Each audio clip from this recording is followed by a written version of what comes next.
Hi everyone, welcome to Snowfield Cinema, where we only show the most premium tarot card movies. I wanted to do a quick tarot card reading for you today. There's been an energy shift, apparently. So maybe our movie today will give a little bit of insight on that.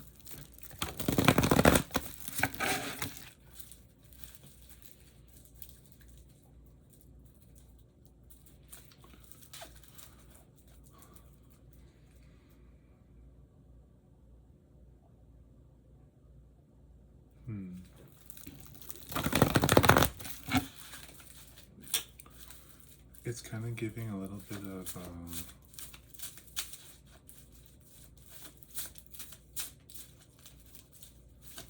there seems to be a little bit of like a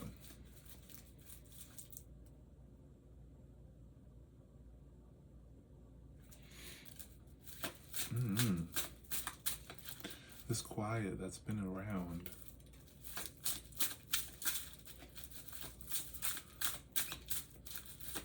Almost like a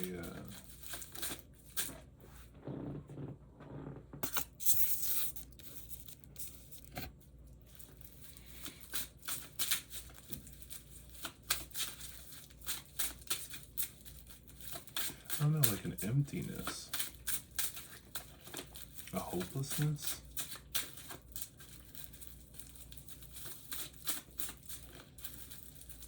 Like it's not as extreme an emotion as like despair.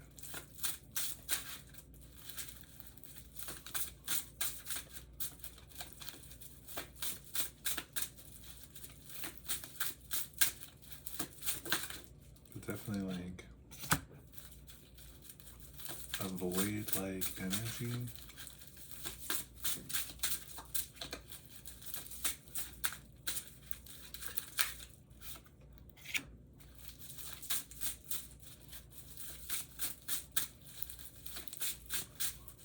I want to say it's like almost like a. I was gonna say it's almost like a restlessness, but like more like a meaninglessness.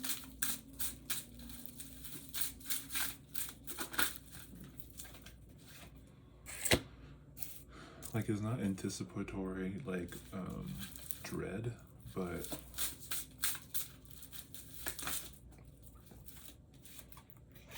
it's like this feeling of like not knowing where to look, not knowing where to put, not knowing where to go, what to look at, what to focus on.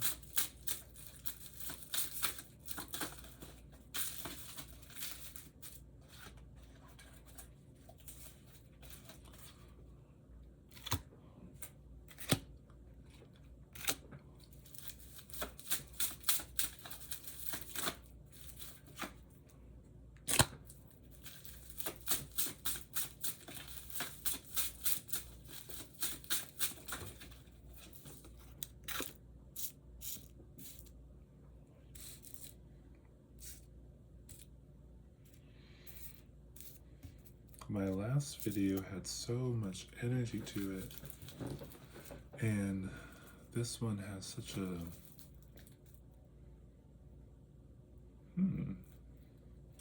such a chill.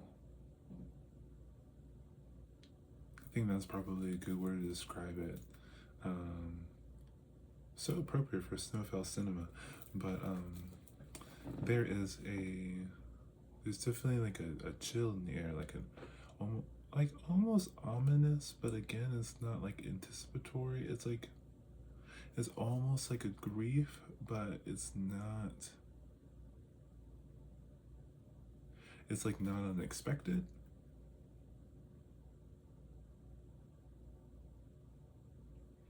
It feels like something's over, but it's always been.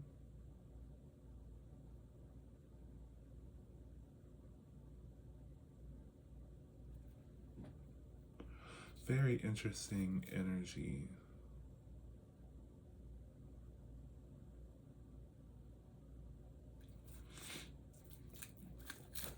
Our genre of today is going to be the lovers. So this is going to be a romance, which is giving me I didn't see it, but Wuthering Heights. I listened to the Charlie XCX, not the whole album, but it's giving like that song, I'm Gonna Die in This House. So gothic, so like, so like foggy, bare trees, like it's like late winter, early spring, where it's like still bare, but it's like wet. It's not all pretty and snowy, like, you know, like after a blizzard, it's very cold, desolate, empty, very what did Morticia and Adams, how do they describe the nursery? It's dark, it's desolate, it's depressing. It says toddler. It's definitely giving that. Yeah, it's a very dark romantic energy right now. It's giving ghostly. It's almost giving like Crimson Peak, at least in aesthetic, but it's very slow, like Jane Eyre. Have you guys ever seen Jane Eyre? Very like large open scenes, looking out into the ocean, one single person just sitting there as like the wind blows the reeds or whatever seagrass that is, or beach grass, I guess. Yeah, it's very looking out of window. It's very, very gothic. Very, Mary Shelley's Frankenstein, like the book. If you haven't read the book and you've only been watching the movies, read the book. Or don't, you know, I'm not telling you what to do, but the book is so much different than all the movies. Our main character here, to continue on with the theme, is the Five of Pentacles, and five is all about conflict, and the cups are all about, or not, did I say Pentacles? I meant Five of Cups. The cups are all about emotions and agreeability. So this is giving like heavy grief. So our main character could have lost someone. Yeah, that's what it's giving. It's giving, I said this before, but that poem, Annabelle Lee, with the winds were jealous of her love, so they sent a breeze, chilling and killing my Annabelle Lee, you know, something like that. We, at the bottom, just to emphasize this energy, we have the Nine of Pentacles. Nines are all about status, and Pentacles are all about material and conscientiousness. So this could be what this person's lost. Since it is a romance, I'm considering it that this person.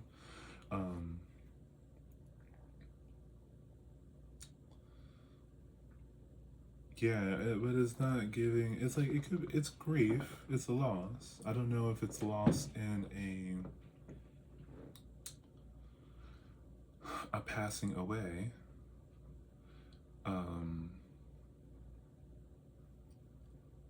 But like it's kind of giving the One That Got Away kind of vibe, which is a song, I think, and that's really.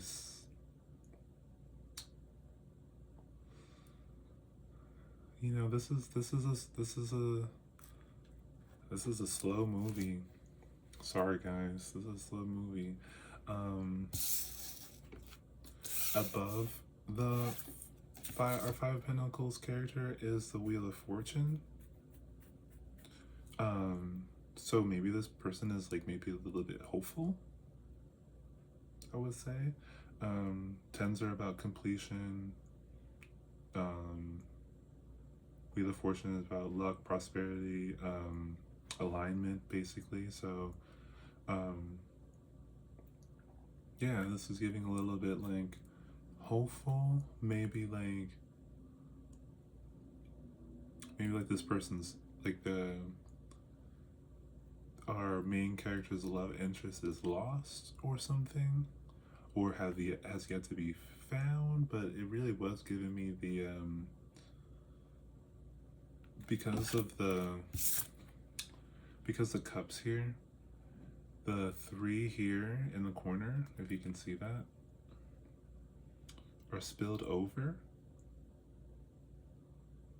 So they're looking at something that was once there but is no longer there.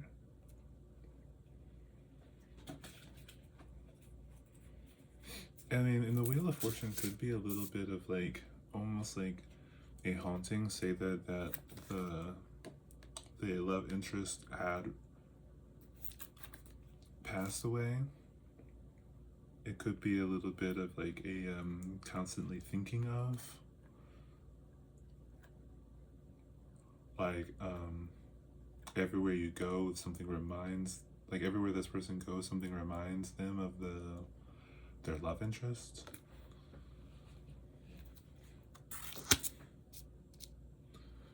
Which, you know, synchronicities to me are a little bit optimistic. Like it's usually for me, and if it's different for you, then I can respect that. But usually for me, it's a little bit of like you're on the right track. It looks like on one side of our main character, we have the High Priestess hovering over the Elder of Wands. So, and the Elder of Wands is someone who like does stuff but knows how to do it. Like this is someone who's like, if you're gonna do something risky, it's like a risk assessment kind of thing. With the High Priestess above that with a 2 is about making decisions. So again, this could be about alignment, synchronicities. This is a little bit of like when the world says go, go, or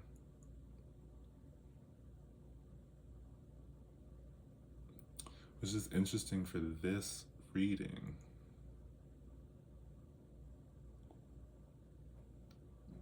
Let's look at it like this. We'll take the same King or Elder of Wands and the Hierophant, and so this risk assessment and tradition.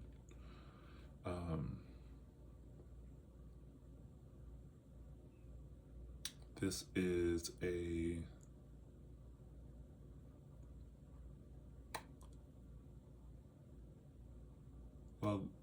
the Hierophant with the traditional aspect and the number 5 here is conflict. So this is like, it's giving me like we must follow tradition. It's a little bit like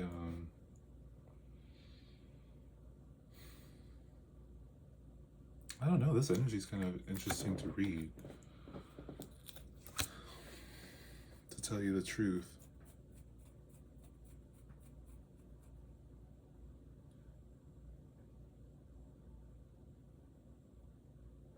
So, I mean, I guess this with next to these two next on either side of the love interest is giving maybe a like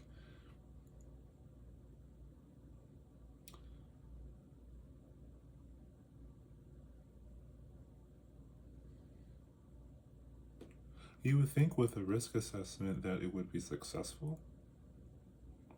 And with the Hierophant, again, it would emphasize success. At least in a romantic sense, since the Hierophant is the officiant. And this is, in the Elder of Wands is movement with intention. So we have movement with intention in the High Priestess. Above that, we have a divinely guided. So again, I don't know why our main character, don't know what this has to do with our main character. Like, our main character is divinely guided, I suppose, to what I am, to having had lost this person, I guess. With the Hierophant, we have the Eight of Swords above. The eights are all about impulse. The swords are all about mentality and openness. So this is giving me strictly traditional. So, oh, well, maybe this is a little bit, oh, you know what this is? This is a little bit like a Romeo and Juliet kind of thing. Like, you know, they were two houses. I don't remember how the beginning goes, but they're at odds with each other. So this is giving like couldn't be together.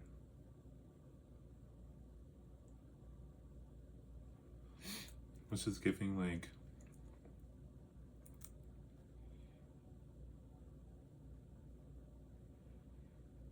yeah, it's giving couldn't be together on this side, and it's giving divinely guided on this side. Which I think is really interesting because if we look at it, we have the High Priestess being like the divine feminine, and then we have the Hierophant being like kind of like the divine masculine. Like, they're both wisdom cards or guidance cards, and one's saying like go for it, and the other one's saying you can't do that. So there's a little bit of like a conflict here.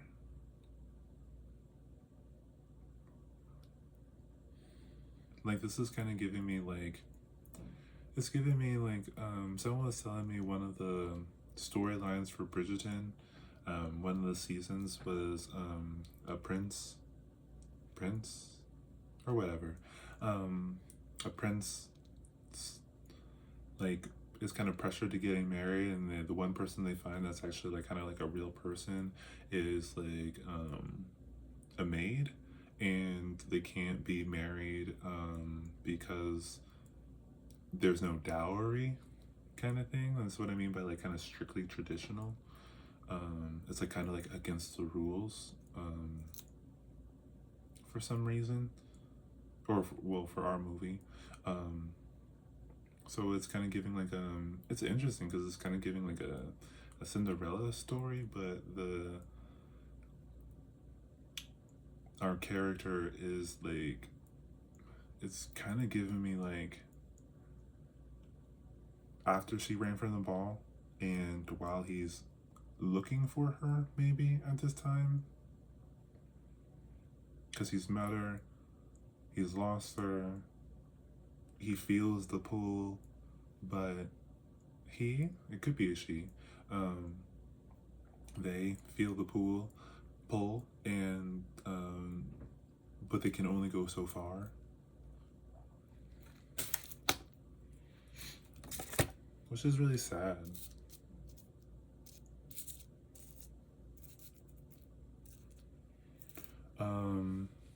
So I guess we'll look on the divinely guided side. We have these three cards. We have the Ten of Pentacles, completion. Pentacles are about material and conscientiousness.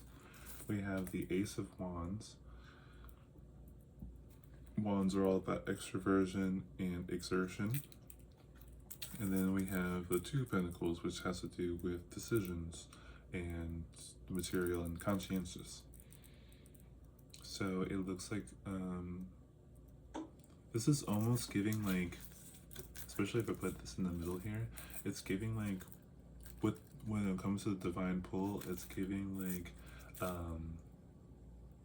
best of both worlds kind of thing, especially with this like kind of like juggling aspect. Like, this is something that this is a have your cake and eat it too kind of thing, especially like when it comes to like the Ten of Pentacles is like a successful family lineage kind of thing. And then the Ace of Wands is, it could be passion, excitement,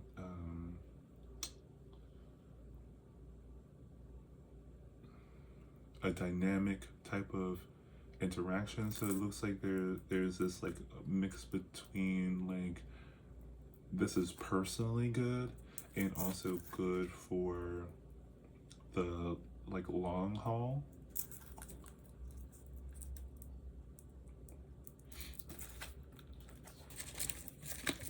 So, you know, that's all good. So let's see what's going on with the can't be together or a highly restricted area. We have these three cards. We have the World, which is 21, but our number is going to be 3 for this, so that's a striving for a alignment, another version of alignment, I think, like a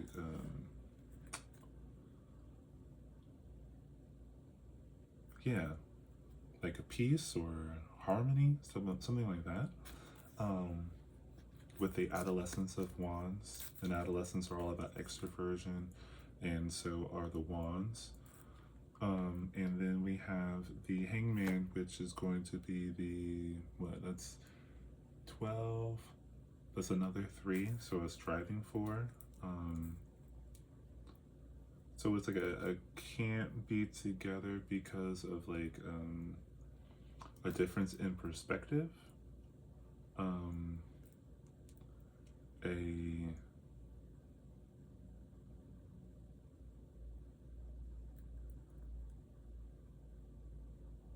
Like there's an order to upkeep, and there is like this type of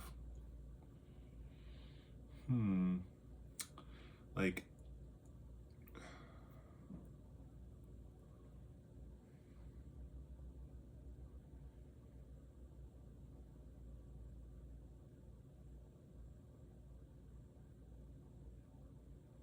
I guess I'm kind of giving like this doesn't like, it's restricted because it's not like us and not like us, like the family or community or whatever. I mean, it's giving Prince, so like the royal family is very much like, it's kind of giving me Princess Diana. It's kind of giving me she's not like us. She's just not like us. She wouldn't fit in, kind of thing. If it's like, you know, a heterosexual situation, it could be like a he or she or they kind of situation. But the love interest is just not like us. Again, it's giving me that they're of a lower class kind of energy.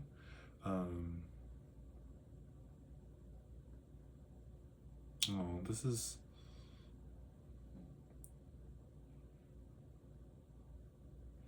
I think that if we're going to think about a moral for this, if you're going to think of a moral for this, like if you're in a situation like this,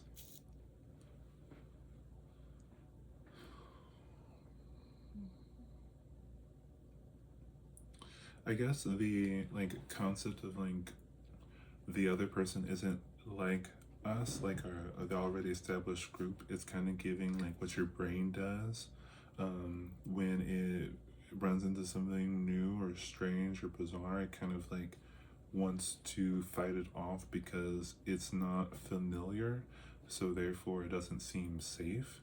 But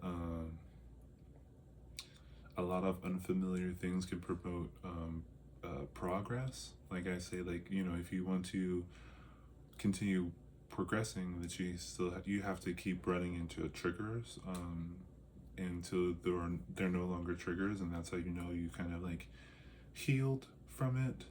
At least in my perspective, you can do whatever you want with your triggers.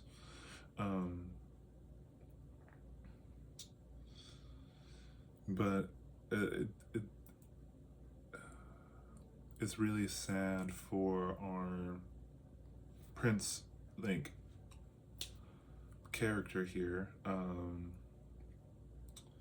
because this is something that they do want. It does seem like they feel something that no one else can see, and that's definitely a difficult thing to explain to other people. Definitely hard to bring as a form of like evidence as to why you should do something.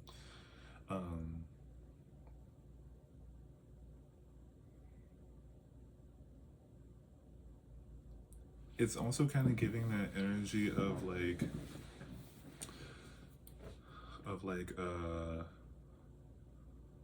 what Princess Jasmine said in Aladdin as when she said to when she was, if you haven't seen it, pause and go watch it.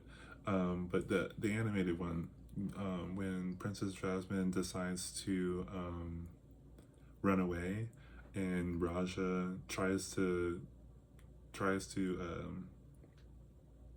not let her go because he doesn't want to lose, his friend, his best friend.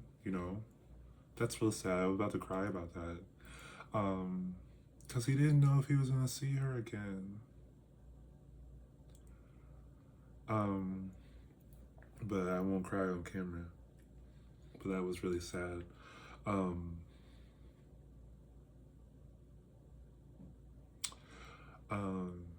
And she tells him that I can't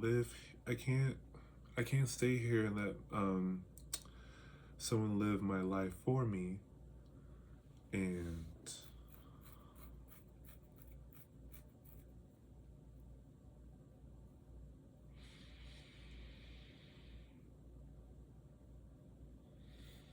like, give me a second.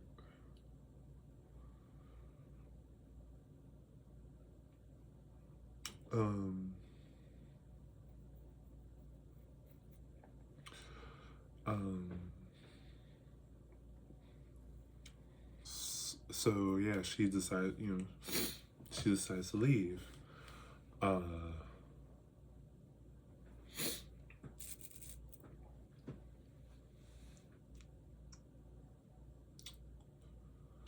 And I'm sure that was very difficult to do.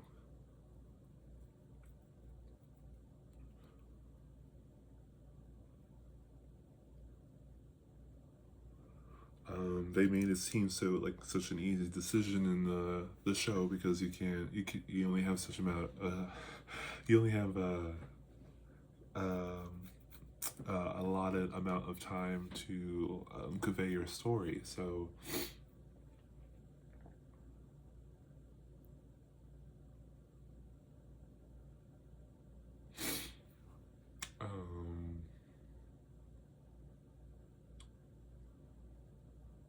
but I guess, I mean, the moral can, if you're the love interest, I guess. I mean, we don't really have like much to say about the love interest because the love interest could be in itself just an idea, just like what we were talking about. Like, it's not like Princess Jasmine left her castle to be with someone specific. She just left because she didn't want to be forced to marry someone that she didn't love.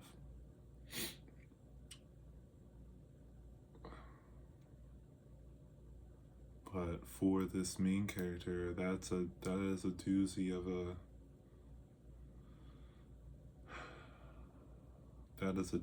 a decision.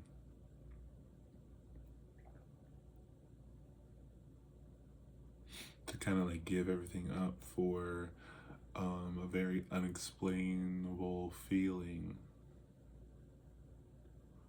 It takes a lot of courage to do that. A lot of faith to do that.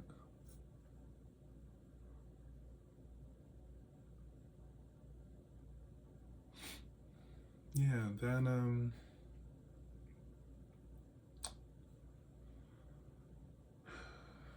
that one got me feeling some type of way. To tell you the truth.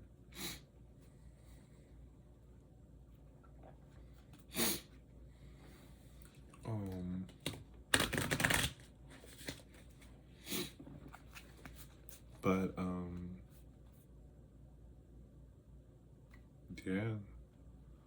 To give up your whole life, everything you ever known.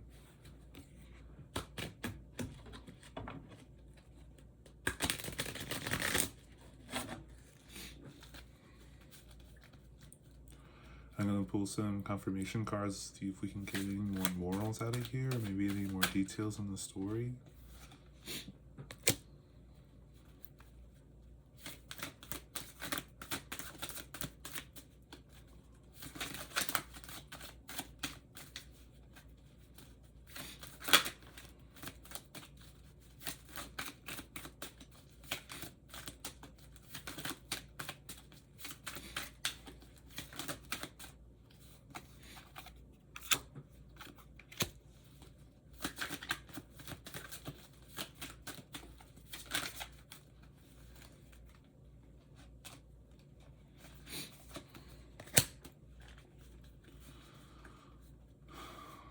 Okay, so it looks like let's start with the divinely guided. I don't know. Should we start with the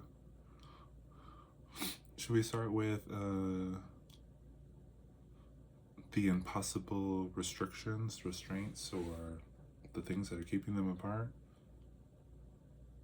Yeah, let's start with that.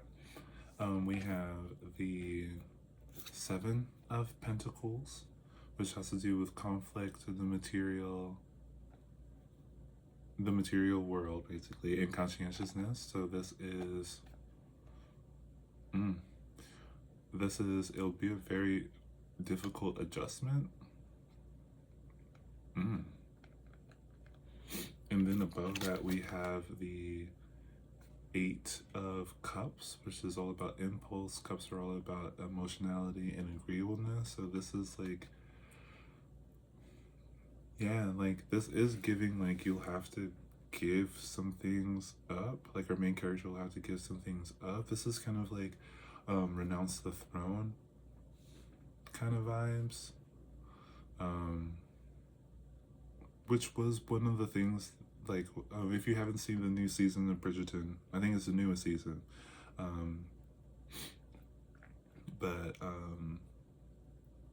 It was really cute the way they did it, at least how it was told to me. Like the mom was saying, like, if you want to be, like, the mom was talking to the prince, and she's like, okay, if you want to be with this girl, then you guys have to, like, go somewhere else. You can't stay in the kingdom. So, yeah, you need to go run off with her. I guess, because I don't know what would happen. What happens if you do anyway? Like, I guess that's really frowned upon. You go to jail, maybe. I don't know. They kill you, or they unalive you. I don't know. But in this story, it's giving, like, in this story, it's giving they would have to renounce the throne again, leave home, give up everything they ever knew, say bye to their pet tiger, which, oh my god, it's just really sad. It's just really sad. It's just really sad. Because I know he would miss her so much. On the sorry, I'm getting ahead of myself because I'm trying not to be emotional about it, but on the far end, where it's divinely guided, we have the Two of Swords. Twos are all about decisions. Swords are all about mentality and openness. So this is kind of like this is giving a cut ties kind of energy, like, and I'm getting that's kind of like what the divine, like, the universe is saying. If you're watching this and you're resonating with this or whatever, like, use your discernment, as you should always do. Or if you don't want to, you don't have to. But and then we have the Child of Pentacles above that, which is like, Child is all about openness. Pentacles are all about material and conscientiousness. So this is like,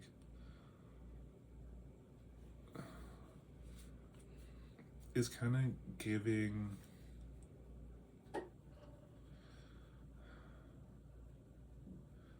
it's kind of giving like a new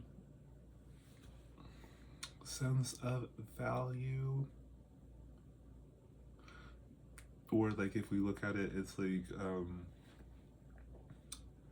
this character here is contemplating decisions when it comes to maybe what was presented as value.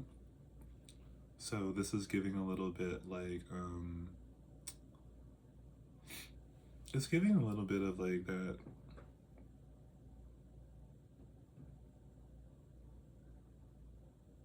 For some reason, it's giving a little bit of like the Midas touch, where like everything you touch is gold, or you have luxury all around you, but that includes the food too, and so you're surrounded by all this luxury or comfort or whatever it is, and it's unfulfilling, and then maybe that's why I was getting the overall energy of like kind of like this like emptiness, and like the idea of like it's something's over but it's always been over, it had never been anything in the first place. It's like the veil has been lifted off your eyes, the illusion has dissipated. It's giving like I could see our main character talking about I could bear with me, but I'm getting like a quote like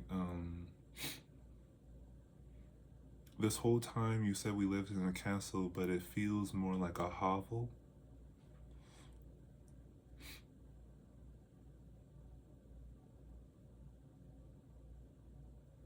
It's giving me like in Beauty and the Beast, you know, his room was or the West Wing was completely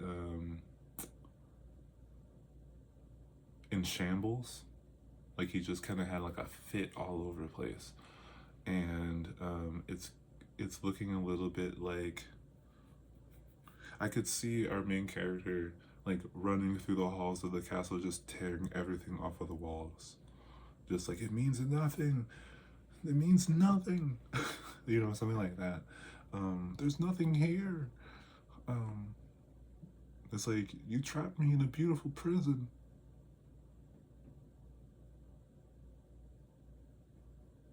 And that's sad too.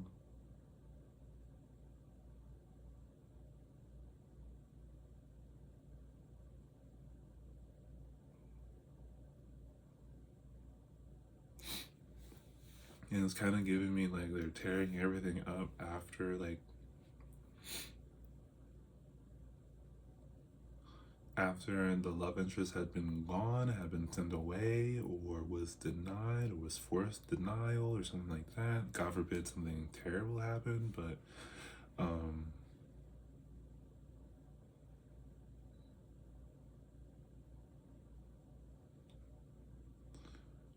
it's giving who said what's the point? It was another Disney movie, I think. Hold on, it'll come to me.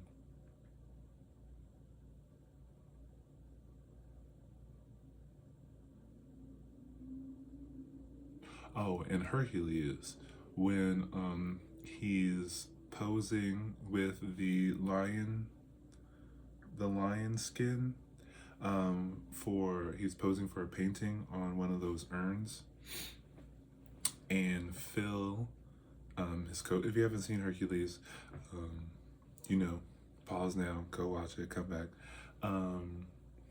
But Phil is running down the list of things that Hercules needs to do, like his agenda or whatever. But this is right after he had talked to his father Zeus, and he, you know, if the beginning of the conversation with his father, it was starting off like, I did this and I did this and I did this, and he was really proud, and he was like, okay, I'm ready to go home, I'm ready to go to Mount Olympus. And Zeus has to break it to him that, you know, all these achievements don't make you a hero. You know, being he says being famous is not the same as being a true hero.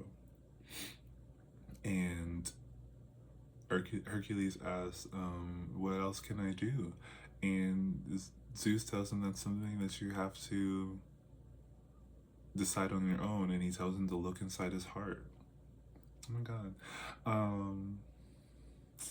That must have been really hard to, for like a father to say to his son, because in the movie it talks about how much Zeus wants him to come home.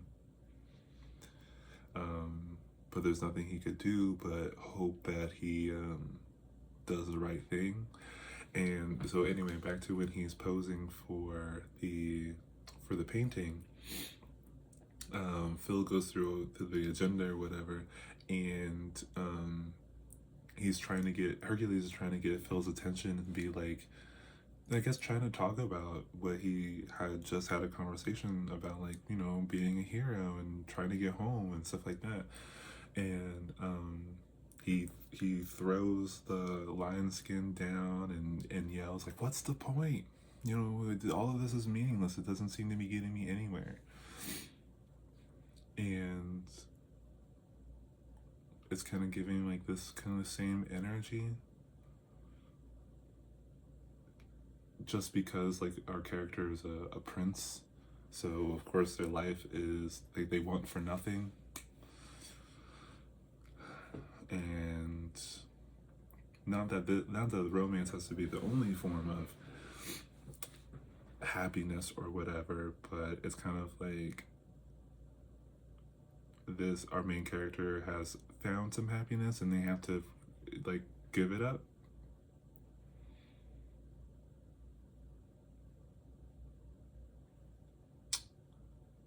Which, yeah, you're gonna have to, for this one, for all you viewers out there, for this one, you're gonna have to use a little bit more of your discernment when it comes to a moral for this one.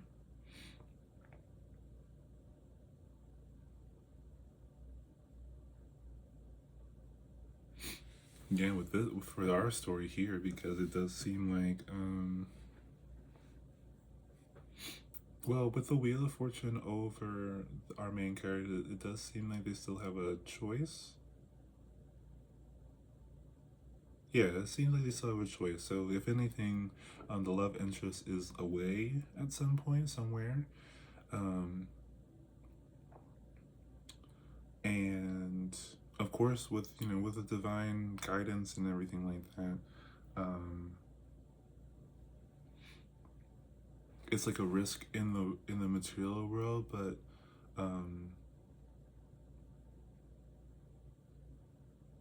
almost certain in the spiritual.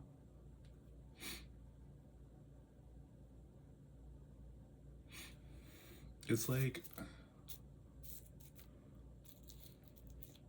it's kind of hard to explain. I'm more of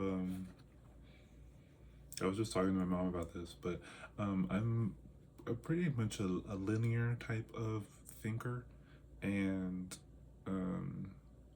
this one is going to be hard to explain if you do not feel. The feeling is going to be hard to explain if you're not feeling it, because it's like a knowing. It's like a deep knowing. It's very, you know, intuition, and you can only describe it as that. It's not like you can project it from your mind to show everybody what it is that you're feeling. So every time you try to talk about it,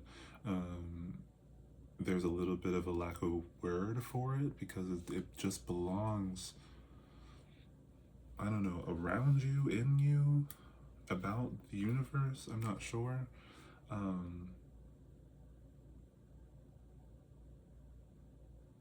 But yeah, it's not like it's something that you. I'm more of a person that, like, I'm like lawyer kind of based in my logic, or I'm more of like, if this means this, then this means this, then this means this, then this means this, and that is that type of thinking. Or if you're since I am used to that type of explaining, um, explaining intuition is difficult because it's not like, you'll see signs and synchronicities and things like that, but it's really like it's like for your eyes only. It's a little bit like combination burp. It's a little bit like for your eyes only. Beauty is in the eye of the beholder. Um, like what I say about love is something that comes from inside you, not outside you. It's about perspective. And to explain the perspective of intuitive synchronicities is a little bit like you're trying to explain how you know something without knowing something. See, like, just saying that is a little bit like, how do you convince other people that you're not making a mistake? But it seems like there are some things that only you're meant to know. And that if you, I mean, imagine how draining it would be for you to try to explain every single thing that you've experienced, including, like, it's like trying to, it's like, you know what it is? It's like trying to tell someone your dream, and it's always like a flat version of it, because a dream is there's so much nuance to it. There's so much, like, at one moment I was talking to somebody who looked like this, and the next moment they look like this, and like as they talk, their face changed. And to describe the way that the face changed, it was like it looked like the first face, but a little bit different, and and then trying to recap all those details is like a little bit strenuous because your brain doesn't hold the details of your dreams like that. And I think intuition is very much like having intuition in your waking world is a lot like perceiving in the dream world. And when and especially like if you're trying to tell someone about a dream you're really excited about, or a really cool dream, it was cool.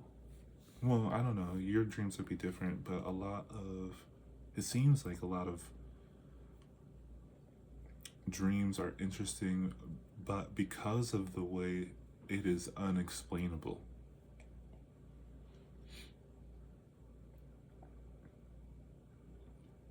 And I do think that dreams tell you something about yourself, especially if you look at every person in your dream isn't real or whatever.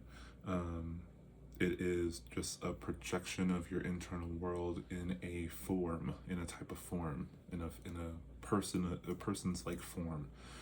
And so when you get used to, like, dream journaling is a big thing. When you get into lucid dreaming, that's interesting, fun. But when it comes to dream journaling, as you recap your dreams, you kind of understand a little bit about your subconscious and your intuition. Really like really works in your subconscious. And so trying to describe your subconscious to someone, trying to describe your subconscious to your conscious is a little bit of like a catch-22, because as soon as you make it conscious, it stops being unconscious or subconscious, and that takes away a little bit of like the mystique of it, which is a lot of the allure of dreams and intuitions. faith and spirituality and stuff like that. Um,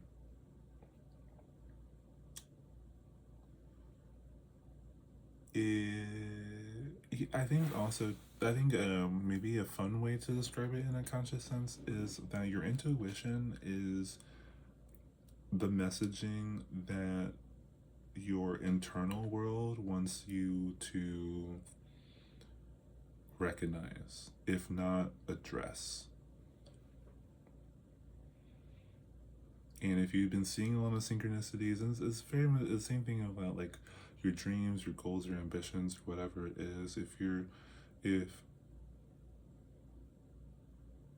If everything you do or see reminds you of like this dream career that you never thought you could have or whatever,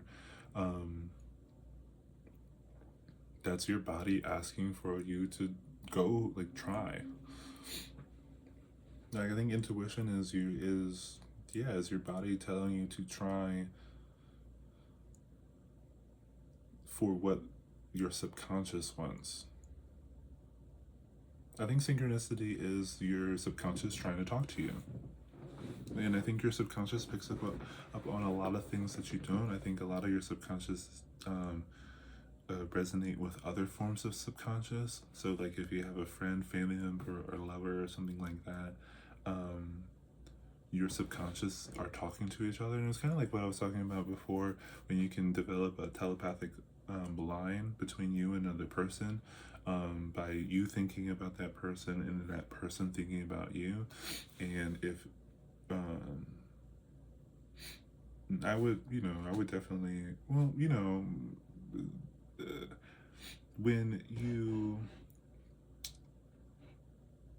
it's kind of giving me like a little bit of like a twin, like that twin knowing, like you know how people say like if a twin is somewhere and another twin is somewhere else and that other twin dies, the other twin knows that they died. Is that it's like a really in sync type of subconscious to subconscious line, and that happened in that you could develop that with yourself. I mean, you could develop that with easily with a twin, but anyone else too. If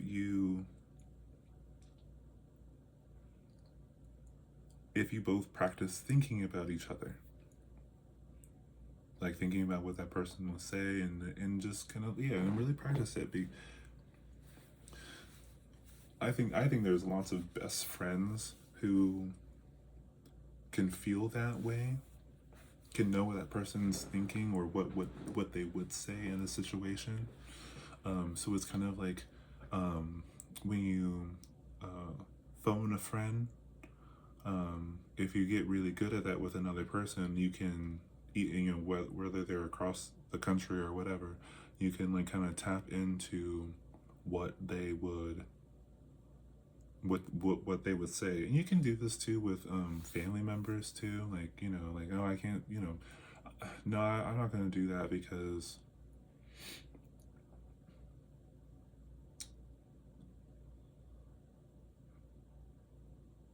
it's like I see this a lot when people have loved ones that have passed away. They can feel the presence of their loved one in certain circumstances, like in forms of danger or things like that. They could be like, oh, like a parental figure, caregiver, whatever.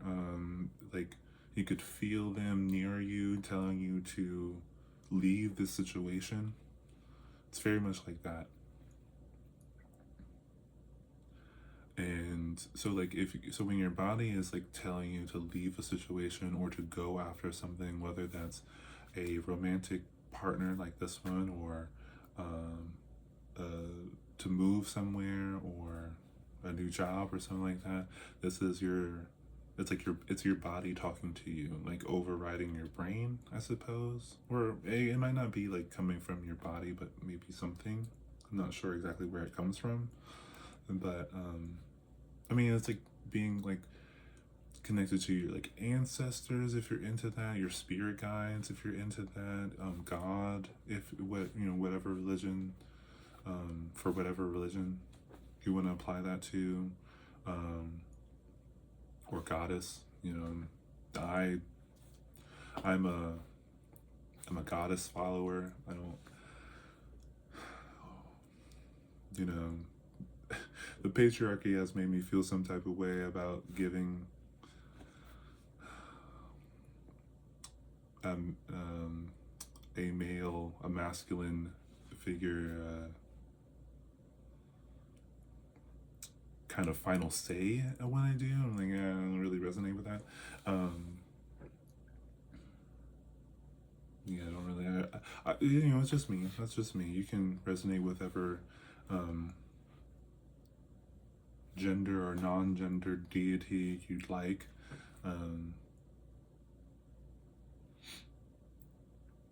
But yeah, sometimes your intuition is you tapping into. It's like you tapping into like the mindset of this deity. Like, what would what would this deity say about this? What would this deity say about this?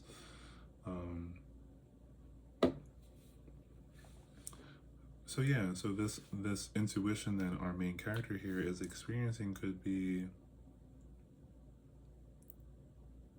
like divine or ancestral or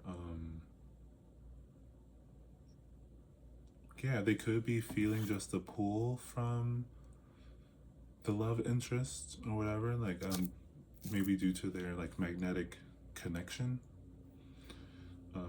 They like, it's kind of like they've already, it's like a past life kind of thing. So you know, like how you can build a psychic tie with a telepathic tie with someone. And if, like, you know, if you believe in past lives and you both pass away and reincarnate here in this world, a lot of people believe that that tie remains, and that's how you guys find each other. It's that the red thread theory, or like the destiny knot in Pokemon. Like, if you don't know, I would love to tell you about it.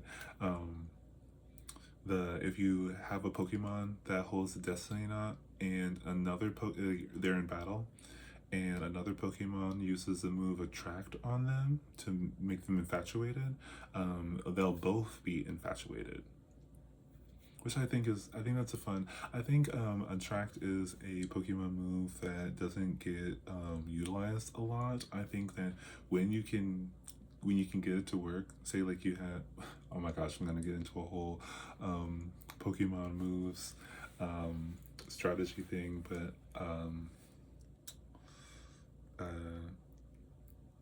I think Attract can be very OP, depending on the circumstance. If it's definitely on a one-on-one, because half the time that Pokemon cannot attack because they're just so in love.